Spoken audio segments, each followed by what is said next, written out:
everyone, my name is Gabriella and I am the host of LogiTalk, an ongoing series here at Logitech.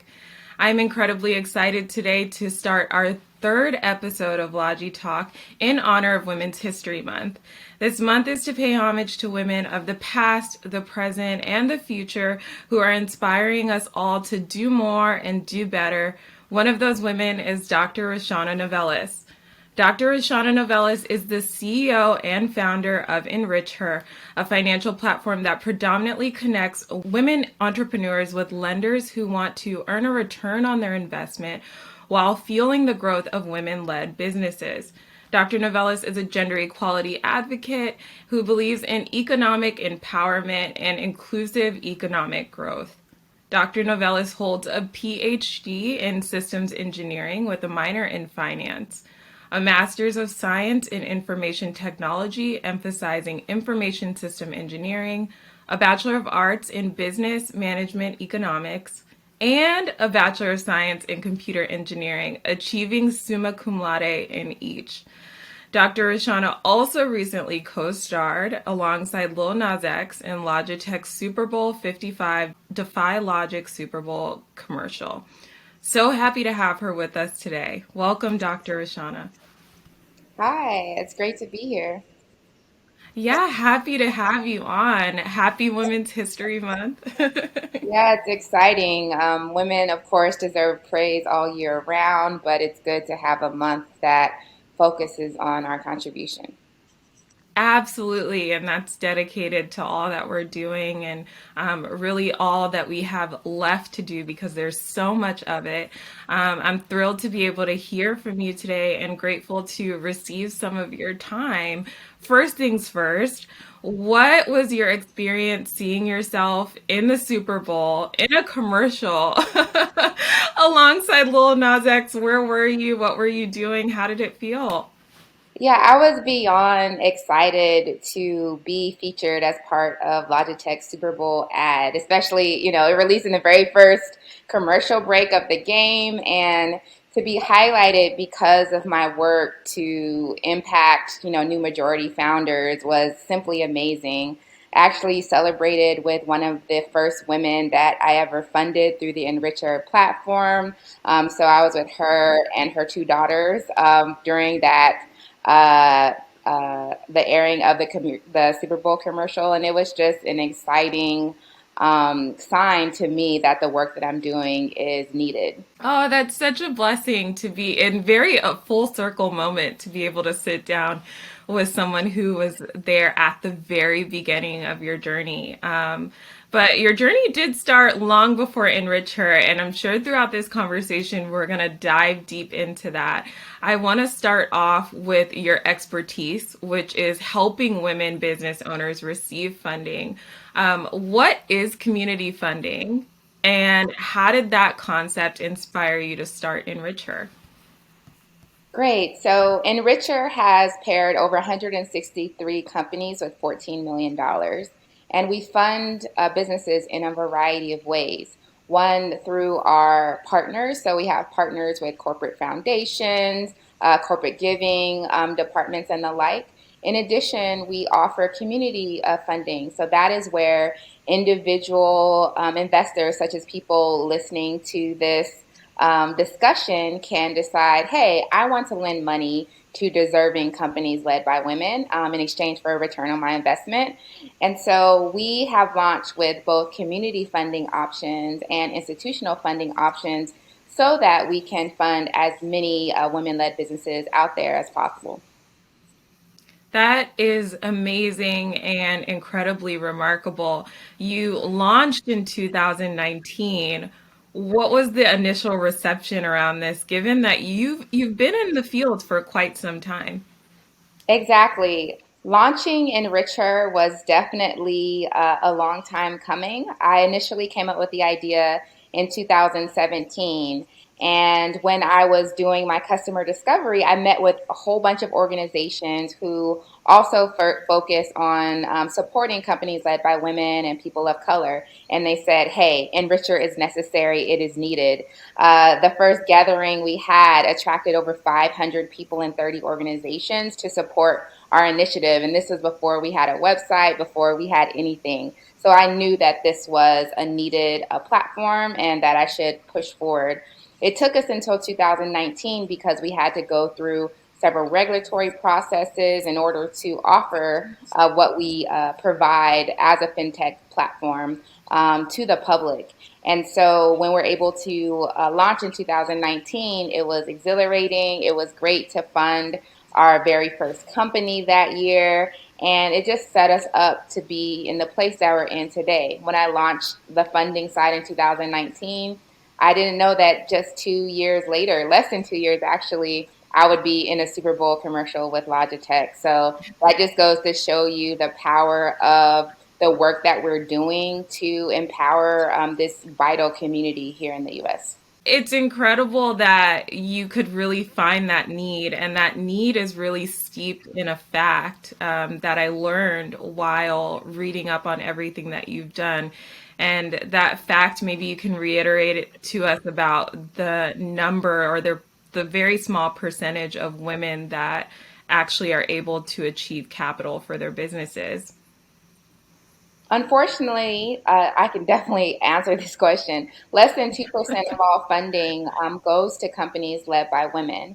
And this number is almost zero when it comes to Black women. And that remains the case, even though Black women specifically are the number one group that starts new businesses in the US. Women in the US start businesses at a rate of 1,821 per day. So there's a huge gap between, hey, this is the largest population of business owners versus we only have access to a little bit of funding. And there are many reasons because of that.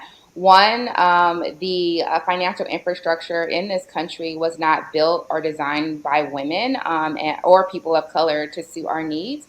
So that's one of the reasons EnrichHER has a fully diverse team where people who look like me can feel comfortable coming to that platform. Two, in the current financial ecosystem, some of the underwriting parameters aren't really designed for women. In fact, in the US, a woman couldn't even get a business loan without a male cosigner until the 80s, right?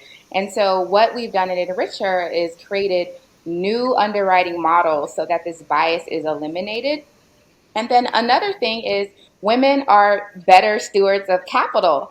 And what that means is that we're more risk averse in terms of applying for loans and getting new sources of capital when we don't 100% believe that we cannot repay it. The good news for us is that women will repay all their debt even if they go out of business. Like that's how much we as a people care about our responsibilities and the obligations that we have. And because of this, we understand that women as a population are not, they're a less risky investment for the world. So I definitely encourage everyone to think about, hey, it's the largest population. There's less risk because we are good stewards of managing our money. And, EnrichHER is in this market to kind of change this narrative about being underfunded and lack of opportunities for these communities. So we are part of the solution. We are changing everything, and I'm excited to be here. I also learned through hearing you speak in the past that in addition to all those statistics, women are 35% more likely to return the investment to those who invest in them. So I'm incredibly excited to have your wealth of knowledge on this topic and to really explain to our audience and just the general public how community funding works so that they really understand the concept of Enrich Her and understand the importance of investing in women led businesses. Yes, so the community funding that we offer at EnrichHER enables you, the investor, to participate in the growth of a business. So, for instance, say you have $10,000 that you want to invest, and the type of investing that we offer is in the form of loans. So, most of us are familiar with a car loan or a home loan that you make payments every month. So, our businesses repay on a monthly basis whatever investment they receive from that community investor. So it enables you to have a triple bottom line use of your money. One, you could say, hey, you're supporting a company that's led by a woman, led by a black woman, a person of color with a 100% diverse team. Yay! That money is funneled to other companies that fit that same demographic. Double yay. Also, you're able to make money off of your investment. So you get not only all of that principal back, but also that interest of 5%, which is what we offer. And so this should inspire all of you to say, hey, this might be something I need to look into. I can get all of these benefits. Plus, this is a lower risk population as compared to the general population because women will repay their money. And so far, we've never had a single late payment from any of our entrepreneurs, so which is unheard of. So 100% of every company that we've ever supported has repaid that money, and that enables us to pay it forward and invest that money into other companies. So many positive statistics to come out of this, and reasons to invest in a platform like this. But what are some of the obstacles that you've seen that women have experienced when trying to seek capital for their businesses? And what have you seen experienced within the culture of funding? Unfortunately, there are a lot of roadblocks that are put in place to prevent women and people of color from accessing capital in this country. And even personally, when I just bought this house, I had to do some things. And I was like, is this bias? I forgot that even I, as a person in finance, would not get the benefit of the doubt. So oftentimes, when someone who looks like me tries to acquire financing from a traditional financial institution, the default assumption is that you're not qualified. In addition, there's hardly ever that representation. I personally have never met a woman financial advisor at any bank that I've ever been in. I know some personally, but I've never interfaced with a single woman when making financial transactions at these institutions. So you pair, hey, that there's already bias in the system with the fact that a lot of women and people of color don't feel as comfortable being serviced by people who do not come from their similar background, and that the system is not really designed to support us. It really creates a huge gap in the market. And for all these reasons, EnrichHER is here, and people really flock to us. We have so many businesses every month that seek us out. They want to build and receive their support through us, and we're happy that we're in the market providing this much needed resource. That is great to hear, and I believe that with awareness of obstacles comes a need for education, and so you've really taken that next step with Enrich Her, and you have a month-long program that helps women confront the obstacles that we just talked about when going for capital for their businesses. Can you tell us more about how that education helps them? What are some of the resources that you use to help women navigate this path? Yeah, so Enricher offers a business financing accelerator, and it goes through all the ins and outs on raising different sources of capital. So oftentimes, as women and people of color, we won't get all of our capital from a single source. So it's really good to know how to qualify for a variety of sources of capital, from grants to loans, which is what our core product is, to VC funding. So during this 5-week course, what we do is go through the pitch process, the storytelling process, go through your lean canvas, go through the grant methodology that I've used to acquire not only over $600,000 in high school, but over $1 million in grants for Enrich Her, and then also how to reach out to those investors or strategic partners so that you can grow. And I really wanted to, pay it forward by sharing the things that I've learned with the community. So the point of this course is to equip all participants, whether they're at the beginning stage or more, whether they're more advanced, with all of the tools that they need. So they have the ultimate choice in terms of what kinds of capital they want to qualify for. And I have so many stories to tell, but there's one in particular I'll share now. We received our very first loan from the Latino Economic Development Center in Washington, D.C. And the underwriter, she said, "Hey, I'm going to come and listen to you speak and watch you present to determine if you would qualify for this loan." And she came to one of her presentations and she said, "I'm inspired. I believe in you." Even though this is before we launched, again, we didn't launch until 2019. We received a loan in 2018. And she said, "I know that you are in this for the community. I know that you'll be a good steward of capital, and I know that you'll pay us back," in which we did. So having that relationship and teaching people how to build with people before they even need them, even outside of the ratios in that application, is the key to unlocking more sources of capital for these deserving entrepreneurs. And it sounds like inspiration is a really big piece of that education because you have to inspire women to believe in themselves as well as inspire investors to understand why their investment is important. So I commend you for that entirely. We do have a question from the audience about how some of your experiences have translated into academia. So, are you seeing that women are underrepresented or funded in academia while trying to get research grants? Is that something that you have any experience with? It's very interesting that you ask about research grants and representation. And I think across the board, no matter what industry you're in, women and people of color aren't funded at the same level that we exist in society.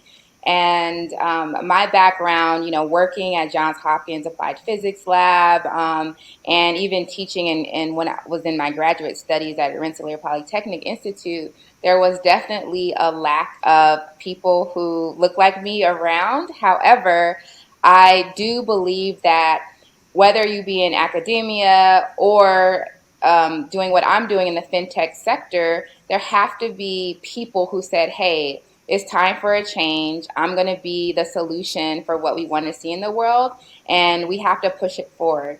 We can't just keep focused on the narrative that these are the stats and that it's there's no one out there that is willing to support us and to change. Because in reality, the person that we're looking for is typically ourselves. So I know that I can make a difference, and we at EnrichHER can fund more companies, and that's really what we're all about. And speaking of narrative, I want to switch gears really quickly because you are a guru of sorts in switching narratives, and a very unique niche that you have found and that you have pretty much owned for yourself is combining mindfulness with finance, two worlds that most people would not combine together. So much so that you have been coined the wealthy yogi. I would love to talk more about that. What led you to that light bulb moment of those two things go together, and how did you get that name? Of course. For most of my life, I was one of these "I'll be happy when" people. But I also really loved yoga. I've always loved to work out. And so I would do my yoga practice in the morning, do all my sun salutations and my breathing exercises. And then I would flip into my type A mode and be like hardcore unhappy, super driven. And I said, something has to change. So I took a hiatus from my life as an entrepreneur, moved to Thailand to study yoga at an ashram. And I studied classic yoga where we sat on the floor 12 hours a day and studied the Bhagavad Gita and learned Sanskrit and really focused on the foundation of what it means to be a person who lives in the present moment, who lives a life in alignment with personal goals and our own vision of our ideal self. And during that experience, I had that aha moment saying, "Oh, hey, I already have everything I need." And the path to having everything you want is first grounding yourself and being a mindful person, and then making that financial decision, whether that be a budget or a pathway in your life or a decision to take a financial course, whatever that decision is, it needs to be in alignment with who you are, your goals, how you see yourself, and your own life. And on the contrary, a lot of people base their financial decisions on what other people do. A lot of us look at Instagram and, oh, the people have these like fly shoes. You might not even understand what kind of brand, anything, or not even think they're cute, but you say, oh, I want to have those shoes too. That is not in alignment with who you are. And I like to share a story with one of my childhood friends because one of her goals was to get an MBA. So she got an MBA. And then after, one of her goals was not to pay the loans back for her MBA. So she said, how am I going to figure this out? I don't want to really pay for this. And she figured out if she joined the Navy for a few years, that would pay off her student loan. And she said, what's 4 years out of my life? I don't remember even 8 years ago to that much detail. And she made that decision because being debt free and spending only a couple years of her life, serving so that she wouldn't have any school loans for her MBA was in alignment with how she saw herself. And now she feels free to, lead a career in alignment with who she is. So I think stories like that come out of being mindful, knowing who you are, and the like. And I have a lot of stories in my book. Budgeting is more liberation than limitation, which is like a book of case studies similar to this, where you find out who you are, you go from that mindful place, and then you make those decisions. So, for all of these reasons, I was coined the wealthy yogi, and I still live by these principles to this day. Thank you for sharing that story. It gave a lot more insight into who you are and a lot more of your journey. I knew that you went to Thailand, but I don't think our audience knew that. And so I'm glad that you could share that and how that experience really shapes a lot of how you think about finance. I'm also glad that you brought up debt, education, knowing yourself, and really understanding how to manage your life in a way that works for you. Because an incredible fact about you is that prior to even going to college, you were able to fund over $600,000 for your education to be paid for. You went into college debt free. A lot of the worlds can't say that. And that's unfortunate, but I just want to know how you did that, why you did that. What was that experience like for you, and maybe some advice that you can give to others who are looking at their education and saying exactly what your friend said. How am I going to pay this off? Yeah, luckily I had a mother who told me from a young age that all women need to be in charge of our own economic power. And so she started taking me with her to investment club meetings at 12 years old. So she was a high school teacher, and the teachers at her school would come together and invest in the stock market. And she said, daughter, you need to understand money, you need to understand finance. She started making me present my recommendation to the adults, and I was so shy and nervous, but she said, no, there's not going to be any excuse because a lot of women are taught that they're less capable when it comes to money and financial decisions. And she told me, you're not going to be one of those women.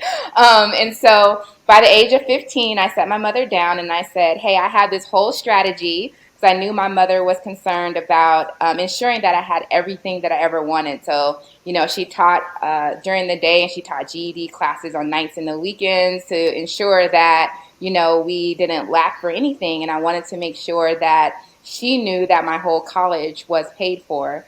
So I asked my mother to provide 200 envelopes and supplies for this letter campaign, and I drafted letters to over 200 organizations across the country, all the way from the Elks Club of Hawaii to Coca-Cola Foundation and Delta Sigma Theta, and really wrote them about here's my dream, here's the impact I want to have in the world. I'm going to be this amazing entrepreneur.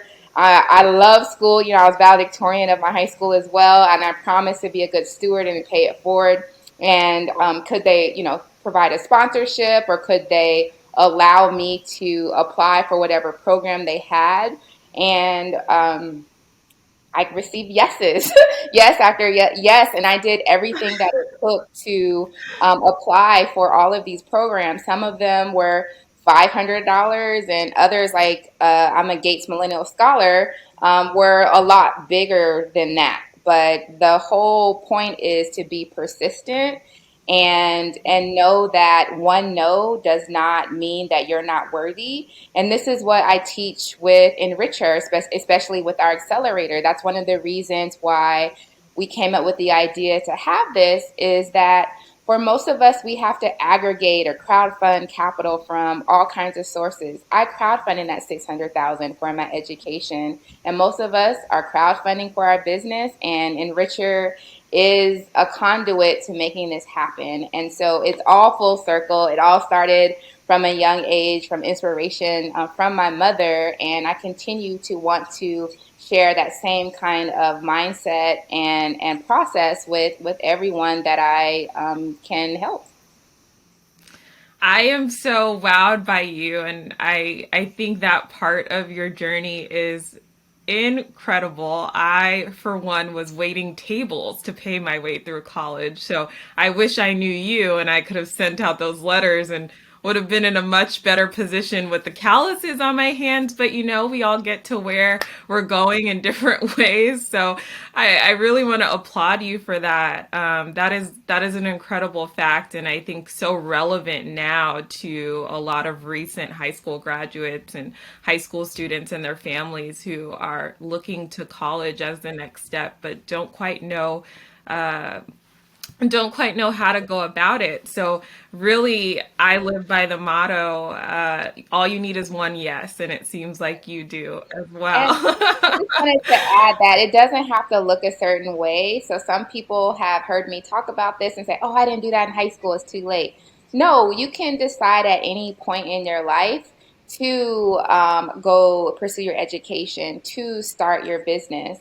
And all you have to do is start sharing, start figuring out who is interested in supporting someone like you and pursuing those kinds of options. So one of the things that I do every week still to this day is I apply for 4 opportunities every single week. These opportunities could be sponsorships for Enrich Her, grant programs for Enrich Her, programs to pay for employee salary to work for my company, investment opportunities, and the like. Because you never know what's in store for you. So one of the things we recently won was a grant from the U.S. Department of State to have Latinx women from South America work for U.S. based companies. So they are paying for a few amazing women to augment our team. And this is just one of the opportunities that is helping Enrich Her. And this is helpful for a variety of reasons. One, to have it's helpful for them because they're in South America and they really wanted to work for a US based company. It's helpful for us in many ways that the government is paying for their salaries and they're amazing people, so it's like a whole full circle thing. So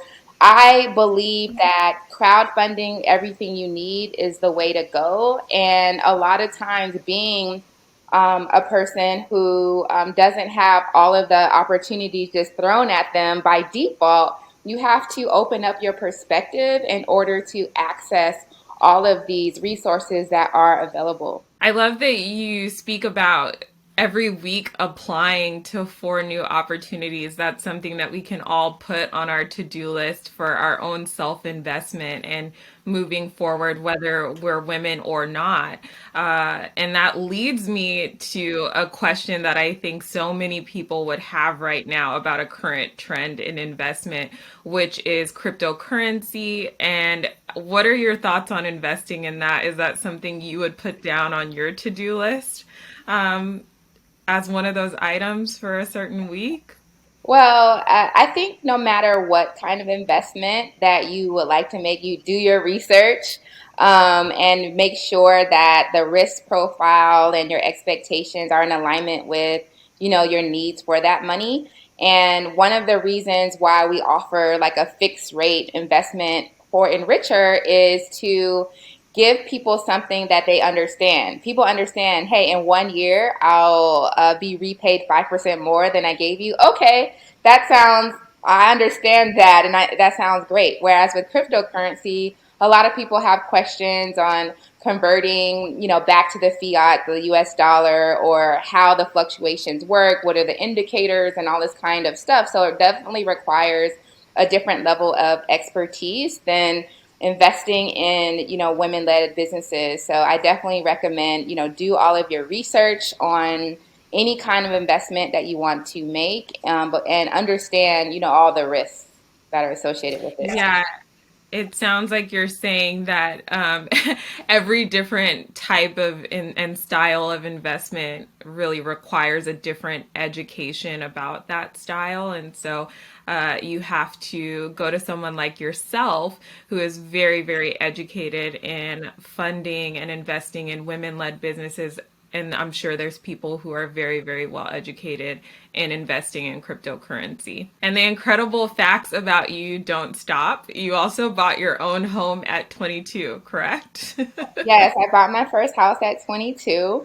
One of my male friends bought his house, and I was like, I could do the same thing because, again, I always knew that there was like a gender gap in terms of financial access, and I didn't want to do that to myself.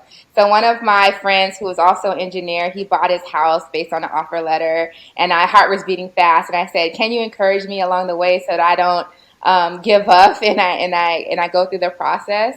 And then luckily, someone who was a friend of the family, he found a really great real estate agent for me. And when I found my dream house, she wrote this letter that kind of detailed a lot of the story that we've gone through today about, my upbringing, the impact I was going to have in the world. The same, you see this, the same narrative that I did for getting my college education. She wrote this detailed letter about how great it would be for them to be a part of my journey and my ascension, and the story that I was going to have in this world. So even though they received like 20 different offers, all above my offer, they not only picked me to be the purchaser of their home, but the family like checked on me once per month for like the first year to see if there's anything they could do around the house, anything that they could fix, because they were so bought into me and my story, and it was just an amazing experience. And I've always looked a lot younger than I am, so they're like, "This little kid, we're gonna help her."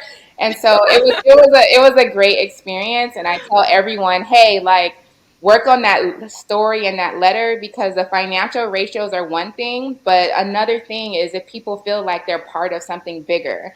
And with every house, including the one I'm in now that I just purchased, it was that story that made the person believe in me and pick me. We all need a letter writer in our lives. I have learned that from your past statement. And I've also understood like there's such power in just envisioning the life of your dreams and Yes. really going for that. Hence you being the wealthy yogi. So out of all the lessons that you have learned, what do you think is the most important thing to remember when attempting to live the life of your dreams? I think that knowing that you are, or each of us is a manifester and a creator. So we can have whatever we want, and we could live a life however we want, but we have to decide what that is. And we have to pay the price for whatever that is. So if you want to be a happy person, you have to make a decision to be happy. You can't be unhappy if you want to be a happy person. And for a lot of people, just that decision is very difficult. If you want to buy a home, you need to prepare yourself to have, the down payment, to have those financial characteristics to be able to buy the home. If you want to get a doctorate degree, I had to do all the work, take all the courses, write this 400-page dissertation so that I would get my PhD. And no matter what it is, in being a business owner, you have to decide what you want first. So that requires that being mindful. Who are you? What do you want? What kind of life you want to create? And then you have to live a life in alignment with what you want. And that's really the answer to everything. And a lot of times we as people allow ourselves to get distracted by other people's fears or worries or noise that doesn't really matter when we're afraid to pursue the life of our dreams. But remember that it's just as easy to live a life that you don't want as to live a life that you do want. So decide to live a life that you do want and live a life in alignment with that. Wow, and that alignment really speaks to what you have tapped into, and you've tapped into that with so many partnerships along your journey. So I'm curious to really understand how you feel like your Logitech brand partnership really plays into the work that you do and the importance with that. You've built so many relationships along your journey. And we're really grateful to have Logitech be a part of one of those or be one of those relationships. So I would love to know what that how important that relationship is to you and why.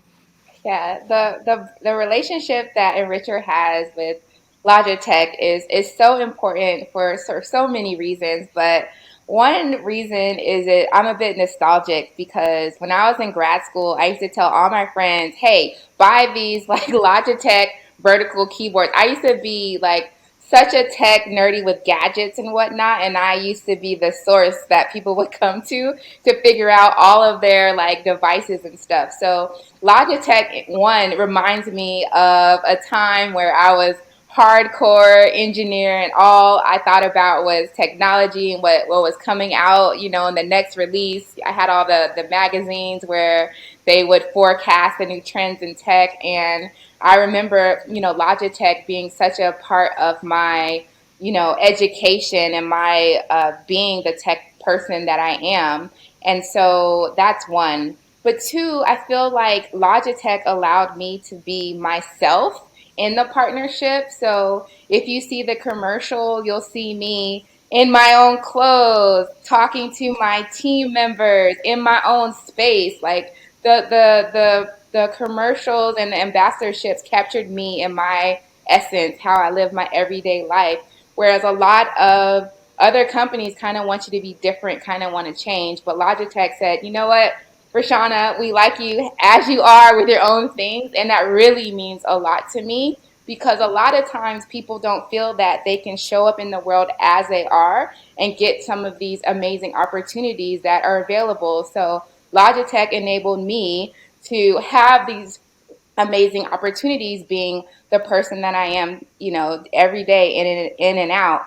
And I just look forward to continued partnership with Logitech. I really hope that, with our two brands together, that we can provide additional resources to many more new majority companies. And I'm just the whole partnership, the whole kit and caboodle has been amazing from beginning to end. And I don't want it to end. I want it to keep going. And I'm just grateful that the team at Logitech has treated me in such a high esteem this whole time.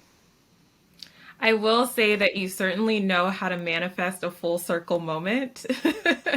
And we are so grateful to have you be a part of the Logitech brand because you really embody what it means to intersect paths that make sense for you, but also inspire and empower other people to do the same, especially women. I think in 2021, it's been a time of reflection and it's been a time to really understand the power that we each have in our own lives and how us pursuing our own dreams inspires others to do the same.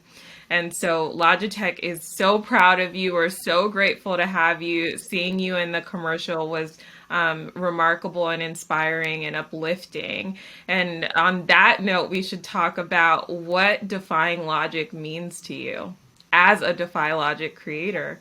Yes. So defy logic means doing whatever you think is possible in your own mind and not paying attention to the status quo or the expectations of others.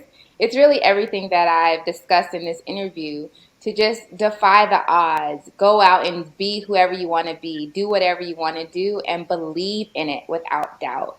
So that's how I define defying logic, and I try to live a life in alignment with that every day. Oh, you definitely do that and more. I am impressed by your manifestation skills, and I am definitely going to reach out to you for more lessons on that. I think that we all have a lot to learn from you. You have manifested your entire life. It's amazing. Um, Before I let you go, there's two things I want to ask from you. I definitely want you to plug in where people can find you and follow your story, and follow Enrich Her, whether that's on Instagram, a website, a blog. I just want people to be able to dive more into you, and maybe there's even some investors out there who are willing to hop on board. Yeah, so for anyone who wants to be a part of the movement, head over to enrichher.com. That's ENRICHHER.com. You can sign up to be a funder on our platform. So that is providing that money in exchange for that 5% return on investment. You can do that directly on our platform right now. So head over there to enrichher.com.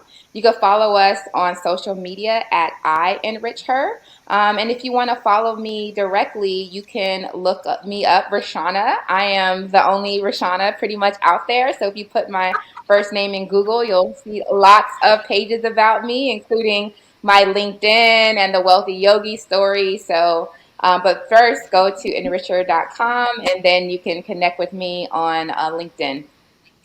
Love it, love it. Love your plug about the unique names. We both share that. There's really Yes, nobody out there. So yes, um, that gives us a heads up in Google, a leg up in Google, I should say. yes, yes. The final thing before I let you go, in honor of Women's History Month, I would love to play a toss up game with you. I do this with all of our guests. I think it's great to hear what you think candidly of certain things.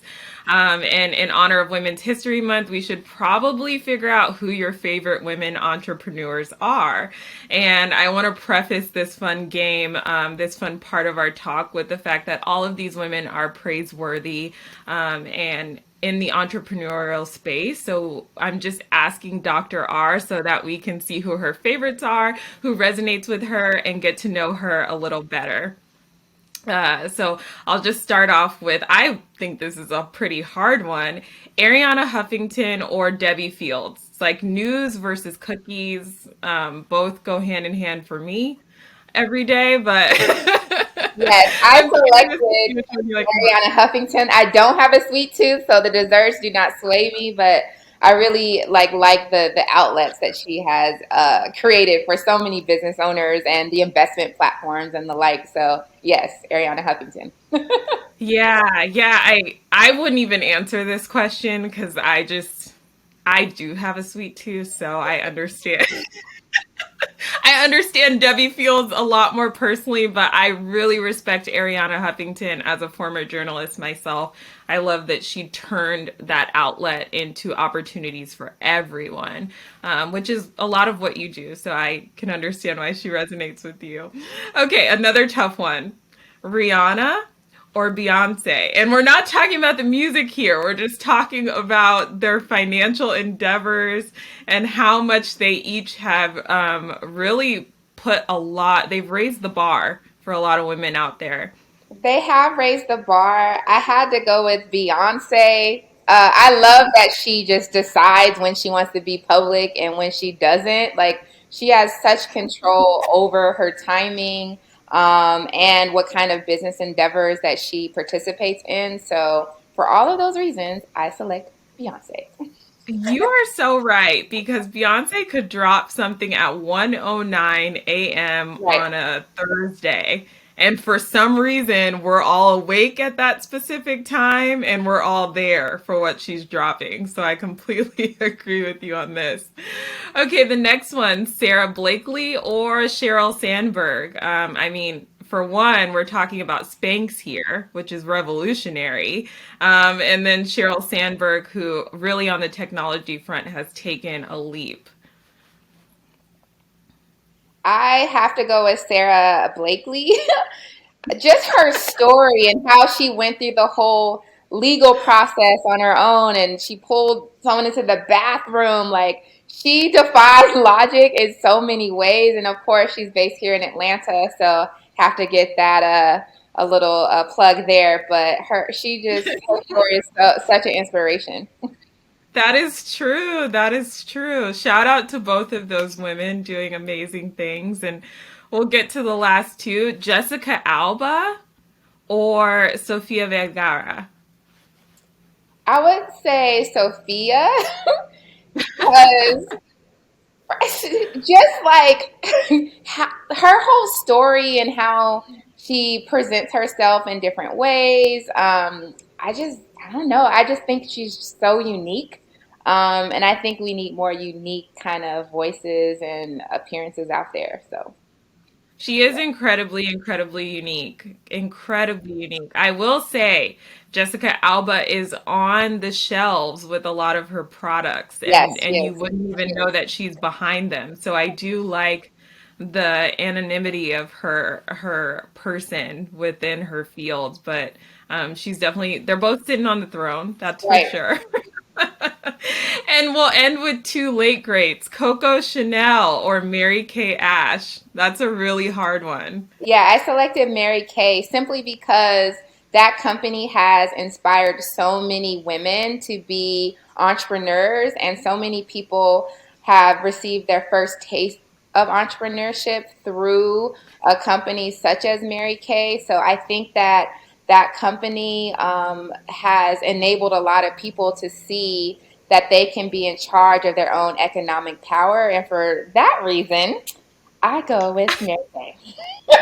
That is so true. I had a feeling that you were going to choose her for that reason. She's made women believe in themselves Yes. through her belief in herself, which is a lot of what you do. So I figured that she would resonate with you greatly.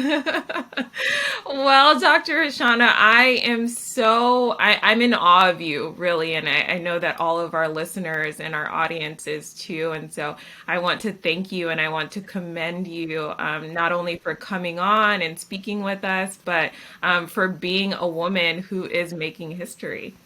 Thank you so much for having me and sharing my story. This was so much fun. Ah, I had so much fun too. We'll talk soon. Okay, bye. Thank you everyone for joining our Logitalk interview today, recognizing people who are pushing beyond reason to inspire and change the world. This series is going to continue to share stories of trailblazers like Dr. Roshawnna Novellus to help inspire a new generation of creators and activists. Stay tuned for more, and happy Women's History Month.